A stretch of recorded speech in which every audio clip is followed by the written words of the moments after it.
Okay, so this is the series review, series 1 of Torchwood. So let's get to it then. Obviously I've gone through each episode in the individual ones, but it's just like videos less than a minute. You can't really put that much into them, so this is more of an in-depth review for the much I've done with the Doctor Who one. So basically, Torchwood concept is they, as we know what Torchwood do, there to stop threats to humanity. We've seen it with London Torchwood, but this is Jack's one in Wales, which is very different, just a few people. So you've got, the team. You've got Jack, you've got Susie, who's like the second in command. You've got Owen, who's the medic.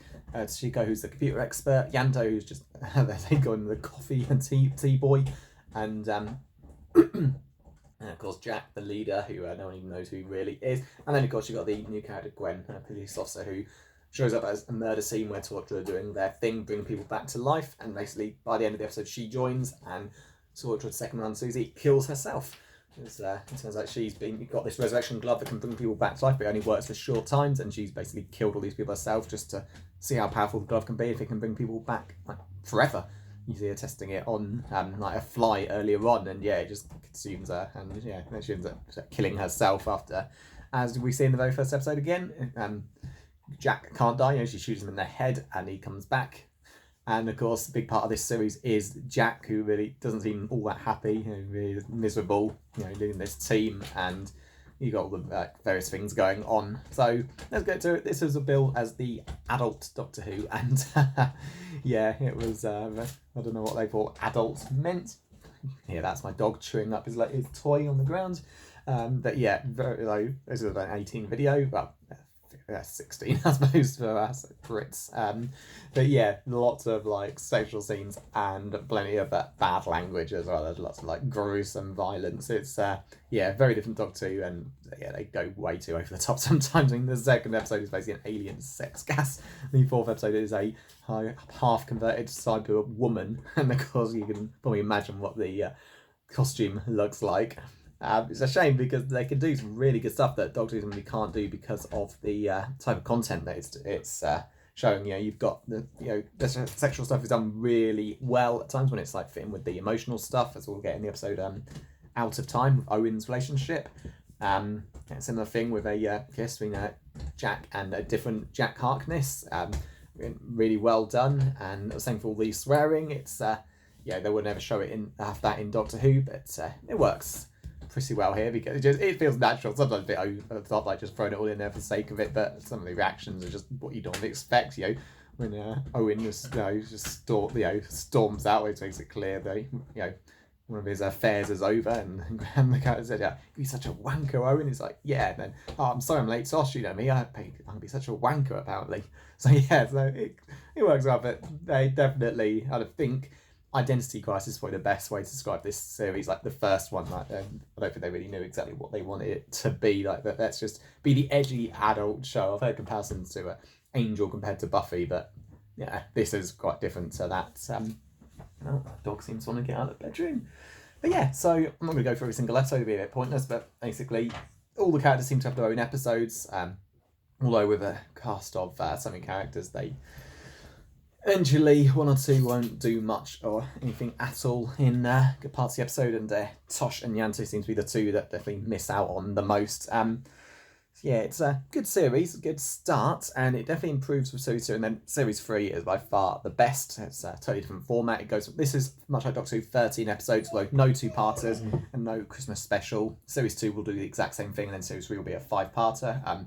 Just 5 episodes, all aired over the same night, all because of BBC messing with the schedule, but they turned it around to make a really, really good show, but I'll get to that one eventually. So you've got your characters, you've got Jack, the leader, no one knows who he is, anything about him, anything. Of course, he's immortal. Anytime someone kills him, he just comes back, nothing can stop that, even the end of series monster.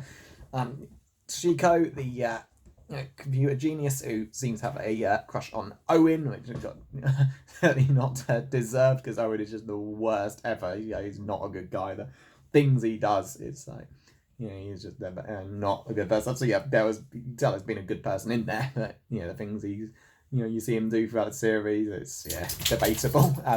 Then you got Yanto, who basically doesn't really go out on missions. He's just there, basically just make tea and effectively be the receptionist. Occasionally gets to do something for the team, but it's very, very rare.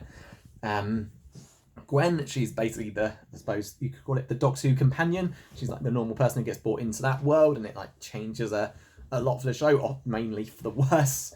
And then you've got like other characters. Had Susie, who was she's Indra Varma, who played her, and like really awesome in some of the other things she did as well. She's only for one episode. She basically gets corrupted by the power of Torchwood tech to the point she ends up killing herself, which someone will see. Gwen gets completely corrupted by it as well, though nowhere near to the extent. For example, she ends up having an affair with Owen in one episode. It eventually admits to her boyfriend Reese what she's been doing, but only after drugging him, so she knows he will forget.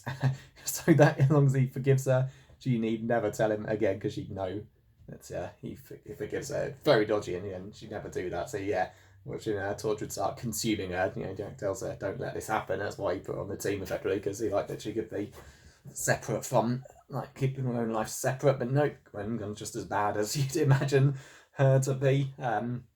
So yeah, it's got good episodes. Highlights: the first episode is very, very good opener. As you can see, it's the DVD set I had these years ago. Well, first I rented them back when Love Film had them, because I missed most of these when they were on TV. But I thought, having watched all Doctor episodes again, it'd be nice to own them. So yeah, it's nice to have the actual not actually if a disc fall out, but yeah, basically got your discs inside. You got like all the episodes, and then like what I imagine are Doctor Who confidential equivalents. Got all the episodes on the back, which is very convenient because Doctor Who didn't do that, so I had to like try and memorise the episodes. Even I've done other reviews like Game On, etc. But and then yeah, you basically got the basically slots into here. Nice little cover, and Series 2's pretty got the same thing. No inside sleeve, which Doctor Who had, which is a bit of a shame, because that's always a nice thing, but at least you can see through what's on every episode, and the discs mentioned, but like the bonus features. We should watch those actually, I'm not actually putting them in yet. So yeah, let's go with the best episode. Everything changes. The first episode where Gwen joins, and you see like what Torchwood are like, but only bits of it effectively. Small World, basically these like fairy type creatures are like out to protect this girl, but killing anyone who threatens her or them. Really sad stuff. And again, John Barron's great with his acting in the really emotional stuff. He's like constantly so like cheerful and joking around, that people could like said he's not best actor because he's doing that, but none is it that way. It's just that way of acting. In fact, he doesn't test an actor too much. But yeah, when he pulls off the emotional stuff, like in the episode, he had a relationship with a woman, and of course that was during the World War, and then cut to all these years later, he had to tell her that he's his dad. That was his dad. But yeah, his reaction when she's killed is devastating. So yeah, love that one. Small Worlds. And Countryside, really good horror episode. Basically, if aliens are like mutilating people, and nope, it's just a bunch of cannibalistic humans. And Gwen, desperate to know why someone would do that, they just like doing it. The main villain, technically villain in Game of Thrones, Alistair Ford, he's absolutely great. And yeah, next best episodes, which all the way to the end, Out of Time, the one with the people from like the 50s end up there, and it's just great because how they just can and can't adapt. Great episode, Owen, shows there's a good person somewhere in there, and he actually forms, actually falls in love with the woman, but she leaves. Jack, likewise, bonding with a man from the time who's pretty much lost everything as well. Jack understands exactly how he feels, but he just can't take that world, and chooses to kill himself.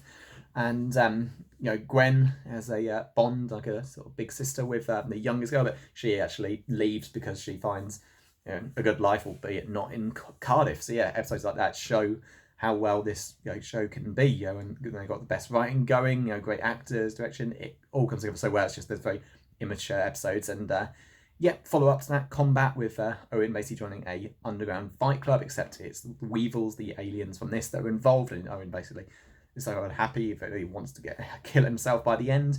And then, as I reviewed my previous one of the most recent reviews, Captain Jack Harkness, where Jack meets the Captain Jack Harkness in a World War II in the 40s in Cardiff, and just bonds, and you see how much Jack likes that place and how really outplaced he is in modern day. So yeah, they're definitely the best ones. Weakest one's got to be Day One, basically the sex alien that kills men, and then called Cyberwoman, obviously, with the half-converted Cyberwoman. It's just a really poor episode, and Yanto is just maybe his episode because I'm such a whiny little bitch there. It's like, oh, and he's just really bad in that one. So yeah, series 1 overall, good series, lots of like strong qualities, plenty of bad in there, like it, what its definition of adult adult entertainment is effectively. So yeah, it's good start, a long way to go to become what the show can be. To me, that's series 3, but I'll mention that when I get there.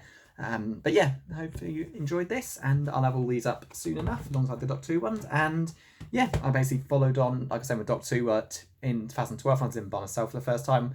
Starting on Monday, 1st October, I watched one episode Doctor Who a day. Only ended up series 5 at the time, so I just done it again 10 years later. Going up to series 10, Peak Quality's finale, because to me that's where Doctor Who ended, but on that, I mentioned that in previous vids. But yeah, I just thought, what the hell, let's just continue with Torchwood. I didn't continue the next day, even though I had the box set, so I thought, give it a bit of time off and start 1st of March. March got 31 days, and including series 1, 2, and 3 again. I hate series 4, Miracle Day, haven't got that. But series 1 to 3 come to 31 episodes, so quite ideal. So that's why I'm watching Torchwood again. These, I never watched one a night 10 years ago, but I've just watched them all, every episode, but over the time. But yeah, it's quite fun to follow up Doctor Who in the same way. So starting tonight, as I record this, it will be series 2, which I'm looking forward to because, well, main thing, being a big Buffy fan, James Masters, who plays Spike, appears in this. Obviously, I originally saw Torchwood way before Buffy, but now I'm nearly done with Buffy. It's be good to see him in the next big show. So yeah, that's it. So hope you enjoyed the series. In England, it's series, not season. Series 1 review, and I'll see you next time. Hope you enjoyed.